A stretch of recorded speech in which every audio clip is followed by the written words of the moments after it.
Abu Laits al-Samarkandi adalah seorang ahli fikih yang terkenal. Suatu ketika dia pernah mengatakan ayahnya pernah bercerita kepadanya bahwa di antara nabi-nabi yang bukan rasul ada yang menerima wahyu dalam bentuk mimpi dan ada yang hanya mendengar suara. Maka salah seorang nabi yang menerima wahyu melalui mimpi itu pada suatu malam bermimpi diperintahkan, "Hendaklah besok pagi engkau keluar dari rumah menuju ke barat dan hendaklah engkau melakukan hal-hal sebagai berikut. Yang pertama, apa yang engkau lihat atau hadapi, maka makanlah. Yang kedua, sembunyikanlah. Yang ketiga, terimalah. Yang keempat, jangan engkau putuskan harapan. Dan yang kelima, larilah engkau darinya." Pada keesokan harinya, Nabi itu pun keluar dari rumahnya menuju ke barat.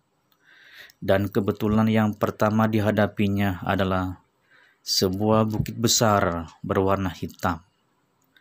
Nabi kebingungan sambil berkata, "Aku diperintahkan memakan apa yang pertama aku hadapi. Tapi sungguh aneh, sesuatu yang mustahil yang tidak dapat dilaksanakan." Maka Nabi itu terus berjalan menuju ke bukit itu dengan hasrat untuk memakannya. Ketika dia menghampirinya, tiba-tiba bukit itu mengecil sehingga menjadi sebesar roti. Lalu Nabi pun mengambilnya dan memakannya. Rasa roti tersebut rasanya manis bagaikan madu. Dia pun mengucap syukur, "Alhamdulillah." Kemudian Nabi itu meneruskan perjalanannya, lalu bertemu pula dengan sebuah mangkuk emas. Dia teringat akan arahan mimpinya supaya disembunyikan. Lantas Nabi itu pun menggali sebuah lubang, lalu ditanamkan mangkuk emas itu, kemudian ditinggalkannya. Tiba-tiba mangkuk emas itu keluar seperti semula. Nabi itu pun menanamkannya kembali sampai 3 kali berturut-turut. Maka berkatalah Nabi itu, "Aku telah melaksanakan perintahmu." Lalu dia pun meneruskan perjalanannya. Tanpa disadari olehnya, mangkuk emas itu keluar lagi dari tempat yang ia tanam. Ketika dia sedang berjalan, tiba-tiba dia melihat seekor burung elang sedang mengejar seekor burung kecil. Kemudian terdengarlah burung kecil itu berkata, "Wahai Nabi Allah, tolonglah aku." Mendengar suara burung itu, hatinya merasa simpati, lalu dia pun mengambil burung itu dan dimasukkannya ke dalam baju. Melihat keadaan itu, lantas burung elang datang menghampiri Nabi itu sambil berkata, "Wahai Nabi Allah, aku sangat lapar. Aku mengejar burung itu sejak pagi tadi. Karena itu, jangan engkau patahkan harapanku dari rezekiku."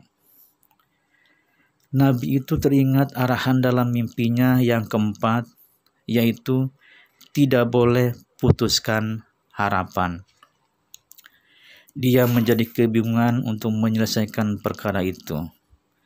Akhirnya, dia membuat keputusan untuk mengambil pedangnya, lalu memotong sedikit daging pahanya, dan diberikan kepada elang. Setelah mendapat daging itu, elang pun terbang dan burung kecil tadi dilepaskan dari dalam bajunya. Selepas kejadian itu, Nabi meneruskan perjalanannya. Tak lama kemudian, dia bertemu dengan satu bangkai yang amat busuk baunya. Maka dia pun bergegas lari karena tak tahan menghirup bau yang menusuk hidung. Setelah menemui kelima peristiwa itu, maka Nabi pulang ke rumahnya. Pada malam itu, Nabi pun berdoa.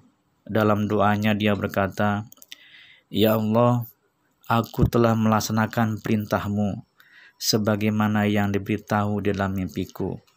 Maka jelaskanlah kepadaku arti semuanya ini." Dalam mimpi beliau telah diberitahu oleh Allah Subhanahu wa taala bahwa yang pertama, kejadian pertama yang engkau makan itu ialah marah. Pada mulanya nampak besar seperti bukit, tetapi pada akhirnya jika bersabar dan dapat mengawal serta menahannya, maka marah itu pun akan menjadi lebih manis dari madu.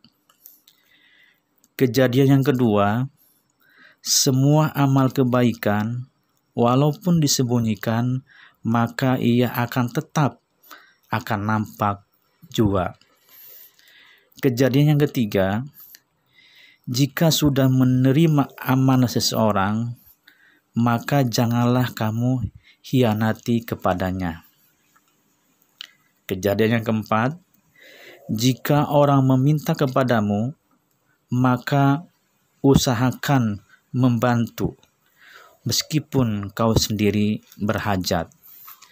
Sedangkan kejadian yang kelima, bau yang busuk itu adalah ghibah, maka larilah dari orang-orang yang sedang berghibah.